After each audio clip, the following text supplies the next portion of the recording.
a juror slowly begins to question a case. A simple trial that escalates into a psychological battle, a web of moral dilemmas, personal stakes, and unforeseen twists, an exercise in modest yet impactful storytelling. I'm Pedro from Vinyl N Celluloid, and this is my review of Juror number 2.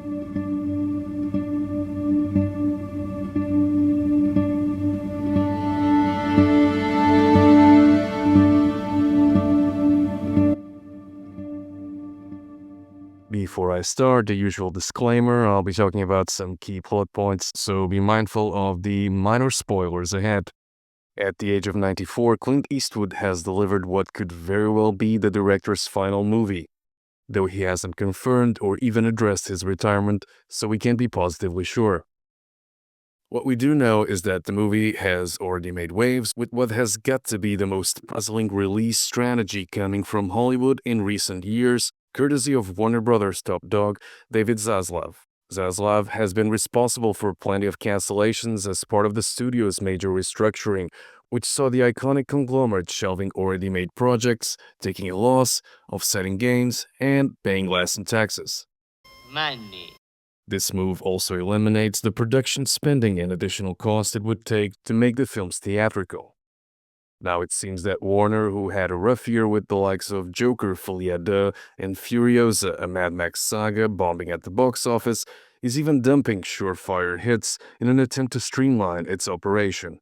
The studio even neglects its top money makers like the iconic Clint Eastwood, a man who gave the production house plenty of hits across multiple decades, including the top 30 box office grosser The Mule just 6 years ago. But after two underperforming titles, Richard Jewell and Cry Macho, Warner's top brass seems reluctant to support the theatrical releases of the legendary filmmaker. David Zaslav ignored Eastwood's past contributions and went on record by saying, "We don't owe anyone any favors." Capitalism at its finest. Juror 2 ended up getting the same treatment as many other movies these days, including theatrical flops like, Joker, Folie à Deux, and Furiosa, a Mad Max saga.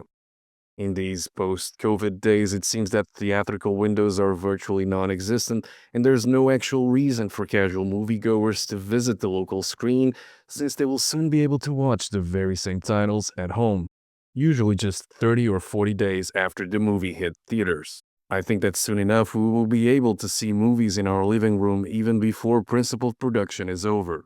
Instant cassettes. They're out in stores before the movie is finished. Meanwhile, European markets were kinder to the man behind The Man with No Name. The movie made great business in the UK, France, and Spain, where it received a theatrical release and has immediately topped the iTunes chart in its first day on video on demand. Turns out there's a market for apolitical audience members who appreciate adult-oriented, serious titles.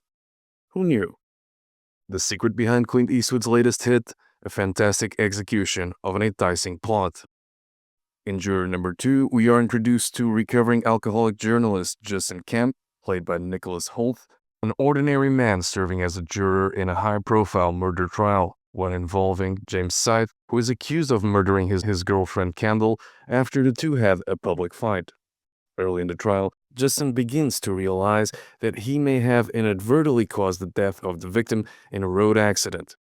As he becomes increasingly tormented by his potential role in the crime, Justin faces an agonizing moral dilemma.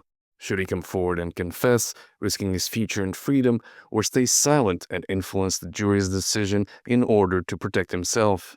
Among the stakeholders who constantly have Kemp second-guessing are his fellow peer Harold, played by J.K. Simmons, a former homicide inspector, Kemp's AA sponsor, lawyer Larry Lasker, played by Kiefer Sutherland, and the fierce assistant district attorney prosecuting the Carter case, Faith Kilbrough, played by Toni Collette.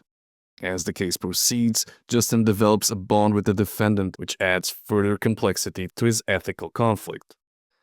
By now I've read plenty of reviews comparing Juror number 2 to the suspenseful hits of yesteryear. Think of Anatomy of a Murder, Witness for the Prosecution, and yes, 12 Angry Men.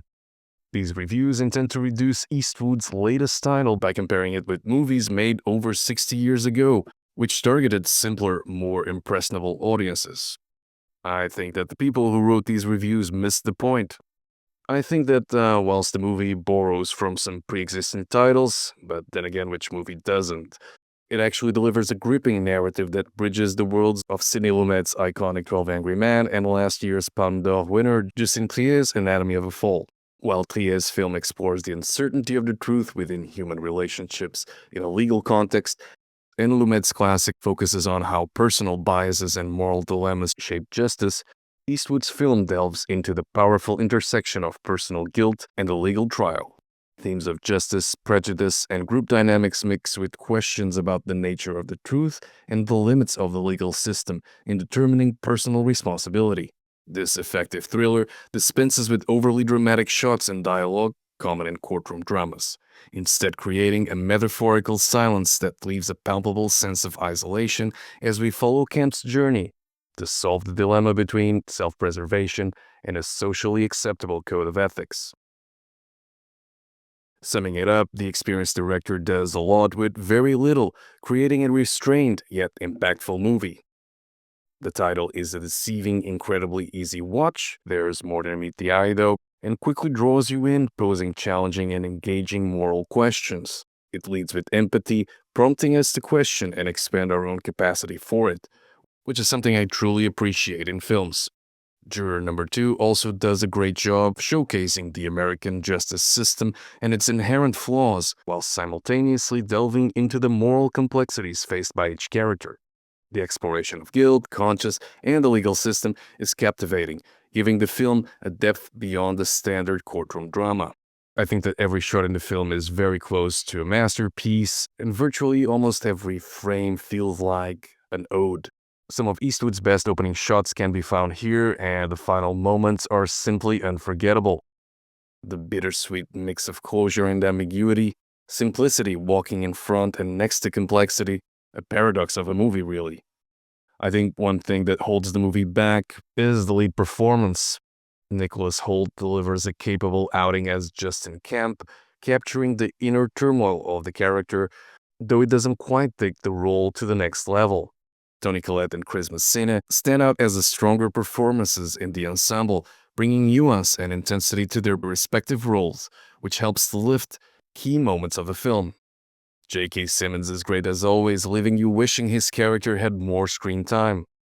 It's genuinely emotional to watch Clint directing what is possibly his final film, delivering sharp truths and crafting a narrative that challenges the viewer.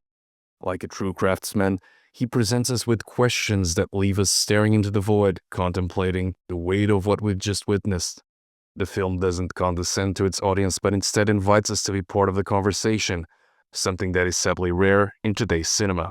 If this turns out to be Eastwood's swan song and made David Zaslav get his due for the way he treated the movie and its director, then the iconic filmmaker has left us with an excellent vehicle that completely captures his filmmaking style and his uncompromising views and ability to communicate what's wrong and right with America and the Western world.